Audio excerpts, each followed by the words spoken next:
Bienvenidos a una entrega más de Viva Mejor, su programa médico favorito. Semanalmente traemos especialistas en las diferentes ramas de la medicina para escuchar sus consejos sobre temas interesantísimos. En este momento vamos a hablar sobre el cáncer de próstata. En otro momento hemos hablado con el doctor Petit, que se encuentra aquí con nosotros. Le damos la bienvenida. Bienvenido, doctor, a un programa más de Viva Mejor, donde usted es un invitado que siempre lo esperamos con gran felicidad. Muchas gracias por su invitación. Sabemos, doctor, que los hombres en el mundo están aterrorizados, podemos decir, utilizar esa palabra, con el gran aumento del cáncer de próstata. Esto está afectando a millones de personas en el mundo. Sin embargo, es uno de los cánceres que, detectado a tiempo, pudiera ser resuelto fácilmente sin mayores complicaciones, ¿verdad? Seguro. Y sobre este tema tan interesante queremos hablar, comenzando por hacerle una pregunta básica, porque sabemos que vamos a tocar no solamente el cáncer de próstata, sino vamos también a tocar los mitos, todos esos comentarios que se dicen, que si el hombre después que se opera del cáncer de próstata ya no es hombre más nunca, ya no sirve, que mejor que lo voten, en fin, una serie de cuestiones populares. Y que ya me hice el examen, que ya me dio bien. Y que me dio bien, y te hiciste el tacto, no me hice el tacto. Bueno, por el tacto no hace falta, solamente con la sangre. En fin, muchísimas cosas que el pueblo comenta y que muchas de ellas son erróneas totalmente y van en perjuicio precisamente de los pacientes. Pero vamos a empezar con una pregunta básica. Vamos a empezar, por ejemplo, ¿qué es el cáncer de próstata y cómo se determina que una persona debe acudir al médico para chequear su próstata? Bueno, el cáncer de próstata es la presencia o desarrollo de células malignas dentro de la glándula prostática. La glándula prostática está en la base de la vejiga, justamente cuando sale el conducto uretral que conduce la orina de la vejiga hacia afuera y rodea la uretra, y su función es esencialmente en la reproducción, produciendo el líquido prostático. Ahí están unidas en la parte de atrás de la vejiga, en las vesículas seminales, que son un par de glandulitas que también contribuyen a la formación del semen, pero esencialmente el semen es 90% líquido prostático. Entonces estas células malignas que se desarrollan allí, el 90% de las veces los tumores en próstata afectan la parte posterior, que es la parte que está más cerca del recto. Vale decir que entre próstata, que pertenece al aparato genitourinario de masculino, y recto, lo que hay es una delgadita fascia o aponeurosis, llamamos nosotros los médicos, del recto. Esto, yo siempre he dicho que Papá Dios sabe hacer muy bien las cosas. Sí, porque no se equivoca. imagínate que con el simple examen digital y con la sonografía transrectal se detecta el 90% de los cánceres porque están ubicados en la parte posterior. La próstata está al alcance del dedo humano, ¿verdad? Y del dedo y del transductor de sonografía transrectal. Claro. Y precisamente en la zona en que se producen el 90% de los tumores. O sea, por eso digo que para poder saber hacer muy bien las cosas. Nos permite detectar a tiempo estos tumores. ¿En quiénes aconsejamos que deben ir? Bueno, en nuestro país, vamos a aplatanar esta información. En este país que existe una mezcla grande de razas.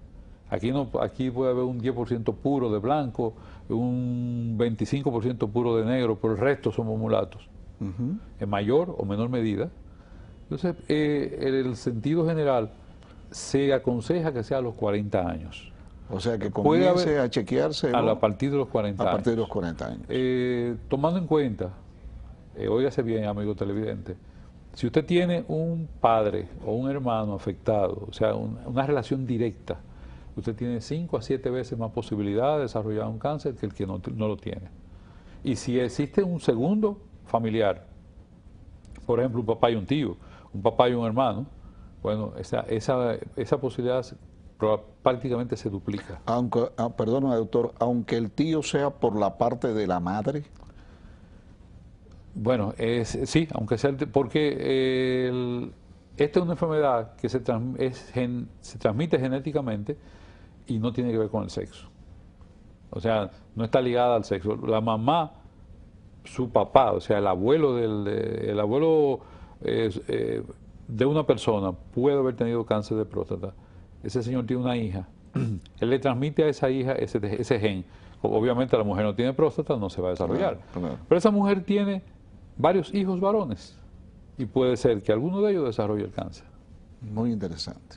¿Por qué? Porque no está ligado el hecho de ser mujer a que no lo transmita. Entonces, aclaramos, en este país a los 40 años se debe acudir por primera vez. Y si tiene esos antecedentes familiares, tenga mucho en cuenta. E incluso, yo tengo por norma, cuando un paciente me llega a mí y pregunto si en su familia ha habido cáncer de próstata, y hay un familiar muy cercano, yo le digo que esa persona cae en una población especial de pacientes nuestros.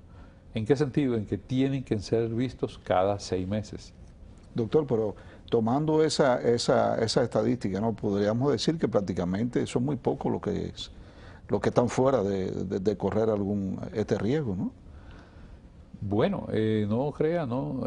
Aunque la incidencia, el número de casos por año es alto de este lado del mundo, en la parte occidental,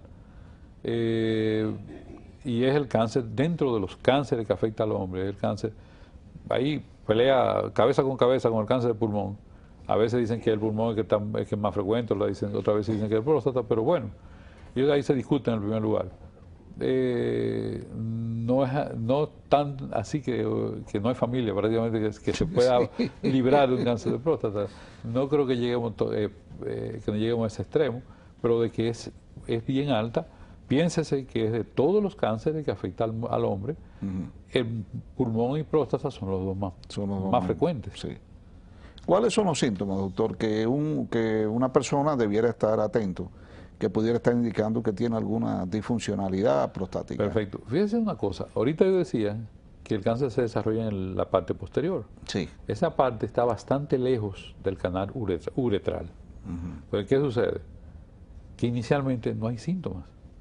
Tiene que haber llegado ese cáncer a recorrer toda la glándula hasta llegar a la uretra, y también en ese mismo momento va a llegar a la base de la vejiga, y entonces ahí es que empieza a aparecer el primer síntoma urinario, que puede ser dificultad para orinar, puede ser sangre en la orina, microscópica o macroscópica, puede, al afectar la base de la vejiga, ahí desembocan cada uréter, o sea, cada tubito que lleva la orina del riñón a la vejiga, y empieza a envolverlos y a aprisionarlos. Y lentamente esa persona empieza a dilatarse de su sistema urinario alto y empieza a trastornar la función renal, y puede llegar en los grados finales pues a insuficiencia renal. O sea, la persona va a tener dificultad para comenzar a orinar. Ese puede ser los síntomas. Va muchas veces al baño y orina muy poquito. Y el chorro estrecho. Pero antes de que llegara a eso, probablemente hayan síntomas, otros síntomas, que son los síntomas óseos, que llamen más la atención. Porque para que el tumor recorra todo el espesor de la glándula y llegue a la uretra, eso no se hace en 1 mes, ni 2 meses, ni en 1 año. Eso tarda bastante tiempo. En ese tiempo corre metástasis hacia los huesos, generalmente de la columna vertebral, la parte lumbar, hacia los huesos de la pelvis, hacia las costillas, hacia los huesos largos, entiéndase el fémur, puede ser a los omóplatos, o al esternón que está aquí en el medio, o a los huesos del cráneo. Y en el peor de los casos hay una ruta en que las células malignas, cuando cogen esa ruta, el desenlace es rápido. Hay un sistema venoso que conecta que está en la pelvis, que se conecta con el sistema de las venas vertebrales. Ese sistema drena, conecta todas las venas de lo que llamamos plexo prostático con esas venas. Quiere decir que lo que entre por ahí va directo al cerebro. Directo al cerebro. Y muchas veces el síntoma de presentación es una convulsión. Así mismo. Cuando averiguan, el señor tiene un tumor cerebral. Averigüe usted. Es una metástasis de un cáncer de próstata. Wow, no. Es bien escalofriante esto. Mire, doctor, otro de los mitos que a mí me gustaría aclarar, de los falsos conceptos, ¿no? Es que muchas personas dicen, por ejemplo, yo me hice, lo que usted mencionaba, yo me hice un análisis de sangre, salí bien, yo no tengo que ir por el tacto rectal, ¿verdad? O otras personas dicen, yo me hice el tacto rectal, y no tengo que hacer más salí y no tengo que hacer más nada. ¿Qué de cierto hay en esto? No, fíjese, vamos a empezar diciendo que uno de cada 3 pacientes con cáncer, diagnosticado ya, tiene un PSA normal. Uno de cada 3. Uno de cada 3, o sea, el 33% de los cánceres tienen el PSA normal. O sea que no nos podemos confiar. No nos podemos confiar porque el PSA es una proteína que elabora el tejido prostático. Entonces, cuando la próstata crece, dependiendo qué componente de ella abunda, o sea, la próstata tiene 2 componentes, componente glandular, o sea, muchas glándulas, y una especie de cemento que une todas esas glándulas, que se llama estroma, que está compuesto por tejido conectivo. Entonces, cuando el predominante en la próstata lo que crece es el estroma no produce PSA. Sí. Entonces, esos son los pacientes que tienen un PSA bajito y tienen un tumor en base a las glándulas. Por otro lado, la información que nos da el PSA no es absoluta. El PSA sube. Si usted hizo una montada de bicicleta, usted corre o acostumbra a montar bicicleta, no se haga un PSA hasta que no pase mínimo 5 días. Si usted hace un viaje largo y peor todavía si el vehículo amortigua poco o el camino era bastante accidentado, tampoco lo haga. Si tuvo sexo 1 o 2 noches anteriores, tampoco lo haga. Si tomó alcohol, tampoco. Picantes, si fue en exceso, tampoco lo haga. Usted ha sido, doctor, bien reiterativo en esto. Recuerdo que hace cuestión de 6 meses, una cosa así, sí. 6 semanas, mejor dicho, 7 semanas. Nosotros hablamos sobre el cáncer de próstata, todavía estamos hablando de los mitos, Sí. pero en aquel momento usted dijo que usted tomaba esas precauciones. Seguro. Que no veía a ninguna persona si no había observado esta... Porque yo decía, ¿para qué genero una inquietud? ¿Para qué creo terror innecesario? No, yo digo, si no hace eso, no te lo haga. Porque vas a venir con ellos se va a venir mal. Claro, claro. Ahora, si me haces eso, y además de esas restricciones, yo hago que las personas hagan lo que se llama baño de asiento. Bueno, probablemente el resultado del laboratorio va a ser bastante fiable. Por otro lado, hay muchas personas hablando de mí, que me indicaron hacer una biopsia, porque me encontraron un PSA en 15. Yo lo primero que hago es, vamos a tranquilizarnos. Y lo interrogo en el sentido buscando datos de prostatitis.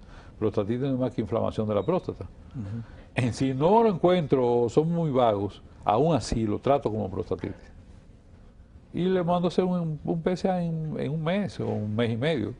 Ese es en el caso que el PSA ha estado alto. Esté elevado. Y el tacto haya sido negativo, ¿no? ¿El tacto rectal o no? Negativo o sospechoso. Ya cuando usted tiene mucha seguridad, ya es poco probable que sea erróneo. Pero usualmente lo frecuente que uno ve es que o sea negativo o es sospechoso, uno no está seguro. Principalmente los pacientes que se han diagnosticado prostatitis crónica. La próstata se endurece, se pone nodular. Nodular es que si usted se toca los nudillos, eso es nodular. En vez de ser lisa, como el dorso de la mano, pues usted está tocando una próstata con mucha totumita, mucha durito. Entonces eso igual puede ser nódulos malignos, como puede ser nódulos no malignos. Entonces, para aclarar el mito, ¿es necesario que usted se haga tanto el PSA? Tanto el PSA como bajo esas restricciones que hemos mencionado. Yo creo que si tenemos el método de la sonografía transrectal, que nos permite no tan solo ver la próstata en su totalidad, mientras nosotros con el dedo nada más vemos la parte posterior, Sí. La sonografía nos permite ver la próstata en su totalidad, completa. Y ya los aparatos tan sofisticados. ¿Es un procedimiento doloroso? No, es indoloro. Es molesto. Los hombres, tú sabes que le tenemos terror. ¿La sonografía? Sí, la sonografía. No, es un poco molesto y depende mucho de la actitud que usted tenga. Pues si usted piensa que le va a doler, pues usted va a ir tenso, va a poner todos los músculos tensos, va a poner el esfínter anal tenso, duro, apretado, y obviamente va a molestar cuando el transductor pase por allí. Pero si usted se relaja, coopera, ponga su cabeza en otro sitio, olvídese que usted está en un gabinete médico, Y probablemente las cosas salen sin problema ninguno. Primero, no se usa, por si acaso alguien piensa, no se anestesia a nadie para hacer esto. Ni tampoco se hace anestesia para hacer una biopsia. Tampoco. Esta sonografía nos da información valiosa, y yo decía que los aparatos están tan sofisticados que ahora nos dicen si la arquitectura interna del tejido prostático está alterado. Y eso tiene un valor inmenso. Entonces a eso se añade el valor del examen rectal. Sumando la información de las tres, tenemos una certidumbre de cerca de un 80%, 85%. Qué bueno, doctor.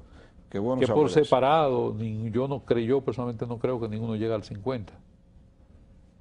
Hay algo que quizás nos causa un poco de risa ahora cuando yo formule la pregunta, pero es algo que, oye, es vox populi, en todas partes. Se dice que después que un hombre ha sido sometido a una prostatectomía, ¿no? Ya deja de tener su erección normal y deja de ser hombre. Seguro. ¿Verdad? Entonces, ¿qué hay de cierto o no en este dicho? Es equivalente a las mujeres con la histerectomía. Igualmente. Que ya no son mujeres. Efectivamente. Como si el sexo se hiciera con el útero, ¿no? Bueno, en realidad hay que... Esa creencia ha crecido desde que se empezó a popularizar la cirugía de cáncer de próstata. Es real, porque cuando una persona dice eso, uno tiene que decirle, espérame, hay dos tipos de cirugía diferentes. Una cirugía de cáncer y una que no es de cáncer. En la que no es de cáncer, sencillamente, la causa del diagnóstico de hiperplasia prostática benigna, o sea, crecimiento de la próstata benigno. Sin que haya cáncer. Sin que haya cáncer. Ahí lo único que te están sacando es la parte que te impedía orinar bien. Pero tú tienes tejido prostático ahí. Usted tiene que seguirse viendo todos los años, claro, como si no hubiese pasado nada. No puede decir, ya no tengo que ver más al médico, porque en definitiva ya me sacaron un pedazo, cree que estaba enfermo. Y esa cirugía no tiene por qué alterar en lo más mínimo la función eréctil. De hecho, yo comparo, mire, a usted le operan de las amígdalas y a usted le sacan las amígdalas. Le operan del apéndice y le sacan el apéndice. Si es de vesícula, le sacan la vesícula. Pero en próstata no. En próstata benigna. No, ustedes le sacaron la parte que le estaba impidiendo orinar, pero le dejaron un cascarón ahí. El resto de la próstata está ahí. Seguro. Por lo tanto, puede cancerizarse. Exacto. Y por eso que tiene que ser el seguimiento. Exacto. Lo que sí pasa en estos pacientes es que el volumen de semen disminuye mucho. Por lo que yo decía al inicio. Si la próstata es la que produce el 90% del semen y le hemos quitado una buena porción, pues obviamente el volumen emitido va a ser mínimo o casi nulo.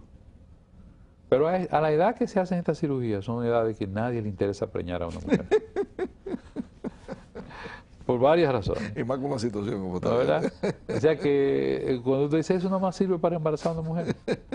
El orgasmo es mental. El orgasmo, el clímax es mental. La expresión física en el hombre que no ha sido operado de próstata es que sale semen. Claro, claro. Pero una vez usted le retiran la próstata, eso no pinta nada. Entonces es muy interesante que cualquier televidente que le hayan hecho una cirugía de próstata por una hiperplasia prostática benigna, no tiene por qué tener alteraciones. No tiene por qué tener alteraciones. Si usted tiene alteraciones, vaya, porque es otro problema. Sí, pero no necesariamente. Tengo que ser honesto y decir que cuando hay cirugía de cáncer, hay un porcentaje de pacientes pequeños que puede quedar con un tipo de alteración al contener la orina y otra al tener una erección. Para todo, gracias a Dios, hay tratamiento. Qué bueno. O sea, no le puedo mencionar a nadie, bueno, usted ya se embromó y... No, para todos hay una solución y depende del problema en sí. Hay otra pregunta que quiero hacerle, porque se habla mucho, muchas personas no entienden lo que es el score o la suma de Gleason, que es algo que aparece. ¿Qué quiere decir esto, doctor? Fíjese, cuando a alguien le indican, si yo me voy para atrás, eso proviene, es el informe de una biopsia de próstata. El informe de la biopsia. Ok, pero ¿por qué a usted le indican hacer una biopsia? Porque usted llegó, le encuentran un PSA alterado o un nódulo por sonografía, conjuntamente con un nódulo palpable o no, al examen rectal.